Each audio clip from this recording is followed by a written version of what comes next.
حضرت ابو بکر صدیق بیٹھے تھے تو ایک شخص آپ کو برا بھلا کہہ رہا تھا، آپ خاموشی سے بیٹھے رہے، اس نے بڑا ہی کہا تو ایک جملہ حضرت ابو بکر صدیق نے بھی کہہ دیا۔ جب حضرت ابو بکر صدیق بولے تو حضور اٹھ کے چل پڑے۔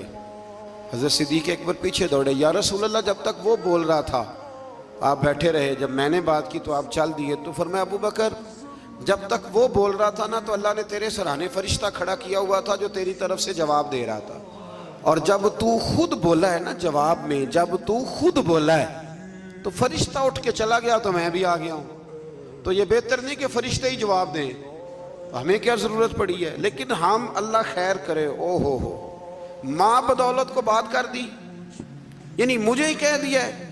یہ تو بات کی بات ہے نا، کوئی گاڑی کراس کر کے دیکھے تو صحیح، پھر اس کو سزا ملتی ہے، 2-3 دفعہ اس کے آگے بریک لگائی جاتی ہے، اس کو بتایا جاتا ہے کہ ہمیں بھی گاڑی چلانی آتی ہے، تو پھر کیا ہوتا ہے؟ اس سے معاشرہ ٹھیک ہو گیا ہے اینٹ کا جواب پتھر سے دینے سے؟ اس طرح نہیں، آپ معاف کریں، بڑا حوصلہ، دل دریا سمندروں ڈونگے کون دلاں دیاں جانے۔ کچھ باتیں نا دل پہ لکھی جاتی ہیں۔ پہلی دفعہ میں نے ٹرک کے پیچھے لکھا ہوا دیکھا تھا، تو لنگ جا ساڑی خیر ہے۔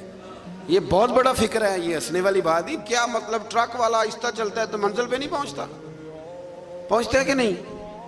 ایسے بھی ہیں جو کراچی سے چلتے ہیں اور پنڈی آتے ہیں، پہنچتے ہیں کہ نہیں پہنچتے؟ لیکن تو لنگ جا، ساڑی خیر ہے، تو جانا تو ہم دیکھ لیں گے۔